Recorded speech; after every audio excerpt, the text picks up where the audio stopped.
ഉപ്പ ആ കാണുന്ന ഏരിയയിൽ കുറച്ച് പച്ചക്കറി ഉണ്ടാക്കിയിട്ടുണ്ടായിരുന്നു. അപ്പോൾ കൈപ്പങ്ങ വള്ളിയായി വരുന്നുണ്ട്. അപ്പോൾ പന്തലിട്ട് കൊടുക്കാനുള്ള പരിപാടിയിലാണ്.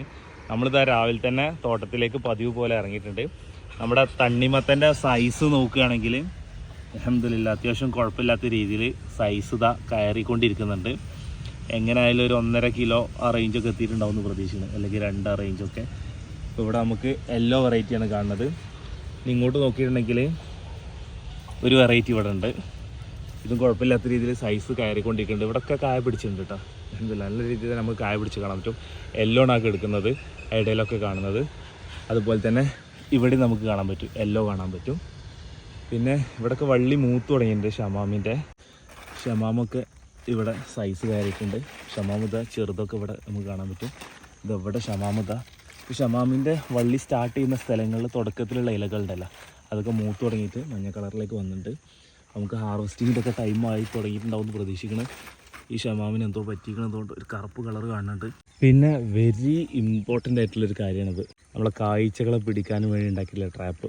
ഇതിടക്കൊക്കെ നമ്മൾ ക്ലീൻ ചെയ്ത് കൊടുക്കണം. അപ്പോൾ ഇതിനകത്ത് അത്യാവശ്യം രീതിയിൽ കച്ചറ വീണ്, അതായത് കായ്ച്ചകൾ വീണ് കച്ചറായി തുടങ്ങിയിട്ടുണ്ട്. അപ്പോൾ ഇതൊന്ന് ക്ലീൻ ചെയ്ത് കൊടുക്കും. മാങ്ങ പഴുത്ത് തുടങ്ങിയിരിക്കണമെന്ന് തോന്നുന്നുണ്ട്. നമ്മുടെ കൃഷിയിടത്തിൻ്റെ തൊട്ടടുത്ത് തന്നെയാണ് ഇവിടെ ഈ ഒരു മൂച്ചി നിൽക്കുന്നത്. അപ്പോൾ നമ്മൾ കായ്ച്ചിനെ പിടിക്കാനുള്ള ട്രാപ്പ് ഇതാ ഈ കാണുന്ന ഏരിയയിൽ വെച്ചിട്ടുണ്ട്. പിന്നെ അവിടെയൊക്കെ വെച്ചിട്ടുണ്ട്. അതിലിടയ്ക്ക് നമ്മുടെ സുഹൃത്ത് അംസാഖാൻ്റെ അടുത്ത് പോയപ്പോൾ അവിടുന്ന് കണ്ടൊരു ട്രാപ്പായിരുന്നു കായ്ച്ചിനെ പിടിക്കാനുള്ള. ഈ ഒരു സംഭവം നമ്മൾ ഈ ഒരു മാവ് തന്നെ ഇവിടെ വെച്ച് കൊടുത്തിട്ടുണ്ടായിരുന്നു. ഇതിൽ നല്ല റിസൾട്ട് ഉണ്ട് കേട്ടോ.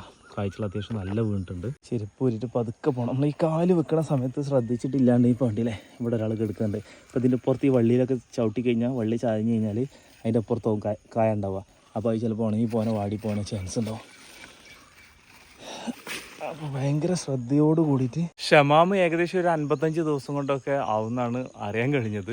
നമ്മൾ ഈ കൃഷിയിടത്തിൽ ഫസ്റ്റ് ടൈമാണ് ഓരോന്ന് എക്സ്പീരിയൻസ് ചെയ്തുകൊണ്ടിരിക്കുന്നത്. ഒരു ഷമാമ് ഇതാ നമുക്കിവിടെ കാണാൻ പറ്റും. കുഴപ്പമില്ലാത്ത സൈസ് എത്തിയിട്ടുണ്ട്. പിന്നെ ഇതിൻ്റെ ഇടയിൽ ഇങ്ങനെ നോക്കണം കേട്ടോ. ഇവിടെ ഒരാളുണ്ട്, ഏകദേശം നല്ല സൈസ് ഉണ്ട്. കുറച്ചും കൂടി കഴിഞ്ഞാൽ പൊട്ടിക്കാനാവുന്ന പ്രതീക്ഷിക്കുന്നത്. ഇതാ ഇതിൻ്റെ താഴെ ഇവിടെ കിടക്കുന്നുണ്ട്. അങ്ങനെ ഇതിൻ്റെ ഇതാ അവിടെ ഒരാൾ കിടക്കുന്നുണ്ട്.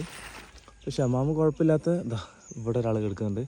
അപ്പോൾ ഷമാമ് കുഴപ്പമില്ലാത്ത രീതിയിലേ കായൊക്കെ പിടിച്ചു തുടങ്ങിയിട്ട്. പക്ഷേ ഷമാമിൻ്റെ ലീഫ് ഭയങ്കരമായിട്ട് നല്ല വലുപ്പമുണ്ട്, പിന്നെ തിക്കായിട്ടാണ് നിൽക്കുന്നത്. ഷമാമാണെങ്കിൽ ആ കായപ്പിടുത്തം വരുന്നത് നമ്മുടെ ചെടി തുടങ്ങുന്ന സ്റ്റാർട്ടിങ് ഉണ്ടല്ലോ, അവിടുന്ന് വരുന്ന വള്ളിയിൽ തന്നെയാണ് കായപ്പിടുത്തം അധികം കാണിക്കുന്നത്. തണ്ണിമത്തം പോലെയല്ല, ഷമാമ് കുറച്ചും കൂടി നേരത്തെ ഹാർവെസ്റ്റ് ചെയ്യാൻ പറ്റുന്ന ഫ്രൂട്ടാന്ന് തോന്നുന്നുണ്ട്. ഇന്നത്ര കാനം കൂടി ആടില്ല, വില ഉണ്ടാവും.